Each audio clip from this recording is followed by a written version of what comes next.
Intensity of electric field due to electric dipole. वैद्युत द्विध्रुव के कारण वैद्युत क्षेत्र की तीव्रता। So first is axial axis. Axial axis क्या अच्छा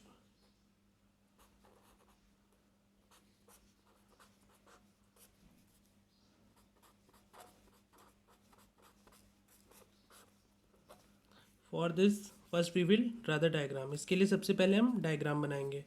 सो if we talk about electric dipole, इसका मतलब क्या है? अगर हम द्विध्रुव आघूर्ण के बारे में बात कर रहे हैं तो इसका क्या मतलब है? इसका मतलब है कि एक प्लस क्यू चार्ज होगा और एक माइनस क्यू चार्ज होगा, है ना। ये हो गया हमारा डायपोल। इसके बीच की डिस्टेंस आपको पता है बहुत मिनिमम होती है और हम उसे कितनी लेते हैं? 12। ठीक। इस इलेक्ट्रिक डायपोल के middle point, for example middle point is O. इसके मिडिल पॉइंट ओ से आर डिस्टेंस पर, कितनी डिस्टेंस पे? स्मॉल आर डिस्टेंस पे, यहाँ पर ये कोई पॉइंट पी है। स्मॉल आर डिस्टेंस पे कोई पॉइंट पी है और इस पॉइंट पे हमको इंटेंसिटी ऑफ इलेक्ट्रिसिटी निकालनी है। किसके कारण? इस डायपोल के कारण। ठीक है। तो आप देखोगे कि ये टोटल डिस्टेंस आर हो गई, ये मिडिल पॉइंट है, तो ये डिस्टेंस कितनी होगी? एल। और ये डिस्टेंस कितनी होगी? एल। ठीक है। अब आपने वैद्युत क्षेत्र की तीव्रता बिंदु आवेश के कारण पड़ी हुई है, पड़ी है कि नहीं पड़ी है? तो पहले हम वैद्युत क्षेत्र की तीव्रता निकालेंगे माइनस क्यू के कारण। सो माइनस क्यू के कारण वैद्युत क्षेत्र की तीव्रता हमने मान ली क्या है? Minus Q. तो ई बराबर होता है बिंदु आवेश के कारण 1/4πε0 के क्यू बाई आर स्क्वायर। तो क्यू यहाँ पे है क्या एक्चुअल में? माइनस क्यू है। और आर कितना है? इस बिंदु से पी तक की दूरी, इस बिंदु से पी तक की दूरी। तो इस बिंदु से पी तक की दूरी कितनी होगी? ये एल है, ये एल और प्लस आर। तो ये टोटल डिस्टेंस कितनी हो गई? L plus R. तो ई माइनस क्यू कितना हो गया? एल प्लस आर का whole square. Equation number first. ठीक है। ये इसके बाद इसी तरह से प्लस क्यू के कारण,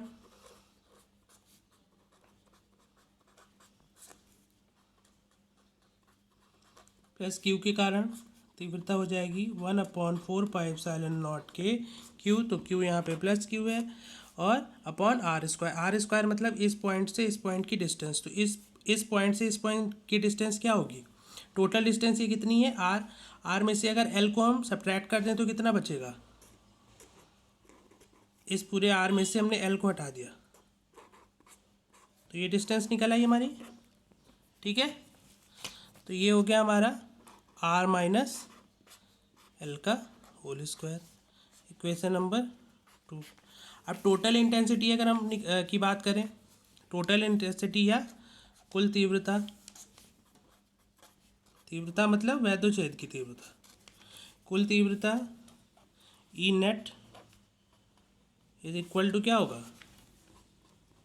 ई माइनस क्यू और प्लस ई प्लस क्यू, है ना। इन दोनों को ऐड कर दीजिए। तो ई माइनस क्यू क्या है इक्वेशन नंबर 1 से?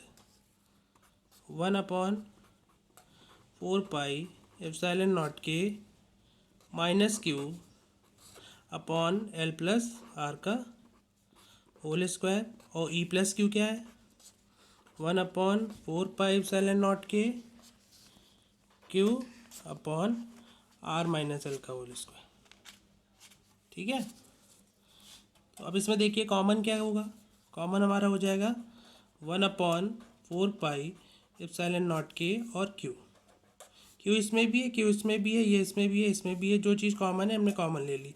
जब इतना पूरा कॉमन ले लिया तो यहाँ पे क्या बचेगा? -1 एल प्लस आर का होल स्क्वायर प्लस ये भी यहाँ से कॉमन ले लिया हमने, तो ये क्या बचेगा 1/r-l का होल स्क्वायर। ठीक है, तो ये कॉमन वाला टर्म वैसे ही रहेगा। सिंपल मैथमेटिक्स लगानी है अब हमको। छोटे क्लास में हमने क्या पढ़ा था, इसका एलसीएम क्या हो जाएगा l+r का होल स्क्वायर और r-l का होल स्क्वायर। Q/4πε0 के हमको वैसे लिखना है। Now turn the page. So what is this, Q/4πε0 k। ठीक है, यहाँ पे क्या होगा,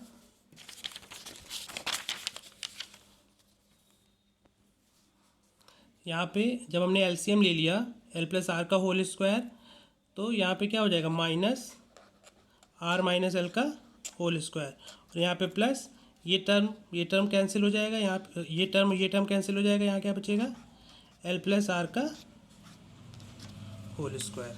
ठीक है, अब इसको हम खोलेंगे a-b का होल स्क्वायर, और इसको खोलेंगे a+b का होल स्क्वायर। a-b का होल स्क्वायर खोलेंगे तो क्या होगा a² + b² -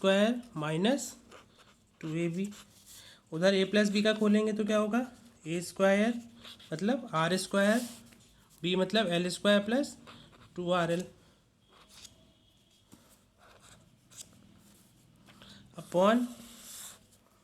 अपॉन में क्या है इधर देखिए l+r का होल स्क्वायर r-l का होल स्क्वायर। सिंपल वही चीज़ लिख दीजिए, r+l का होल स्क्वायर और r-l का होल स्क्वायर। ठीक है, इसको हम पूरा बड़े ब्रैकेट में कर देते हैं। नाउ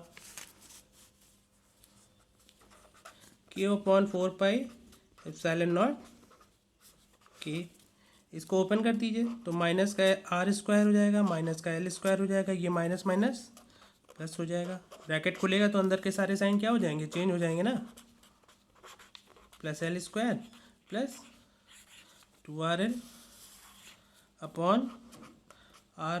अब ये क्या है a+b a-b, a+b a-b, तो a+b a-b 8th क्लास में या उससे पहले के क्लास में चले जाइए, 8th क्लास में या 7th क्लास में आपने पढ़ा होगा a+b और a-b क्या होता है a² - b²। तो यहाँ पे a क्या है r है, b क्या है l है, तो r² - l² और इस पूरे का होल स्क्वायर, क्योंकि होल स्क्वायर पहले से लगा है तो जो पहले से है उसमें हम कोई भी डिस्टर्बेंस नहीं करेंगे।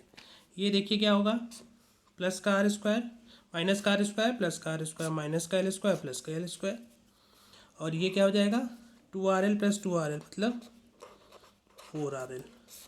ठीक है, और नीचे हो गया r² - l² का होल स्क्वायर। Q/4πε0 k। अब देखिए 1/4πε0 k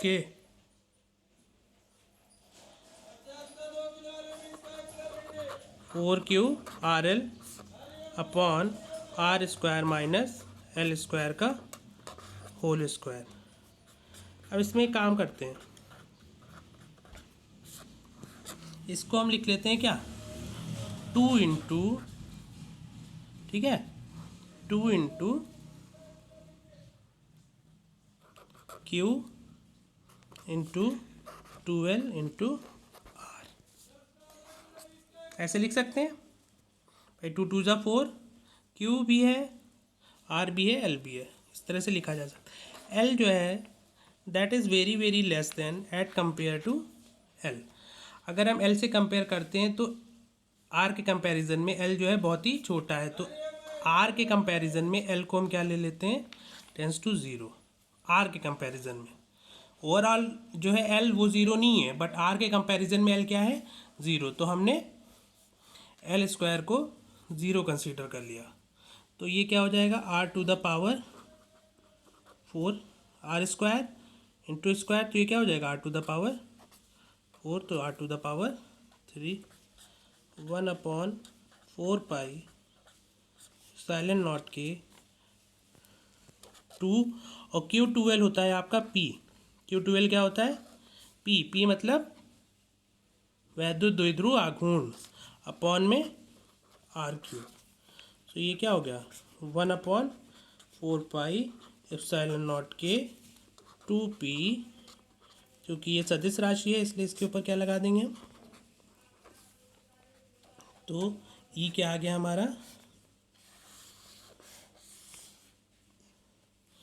1/4 पाई एप्सिलॉन नॉट के 2P अपॉन RQ, where P is electric dipole moment and R is distance.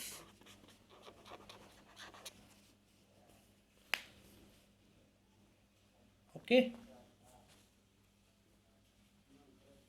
thank you.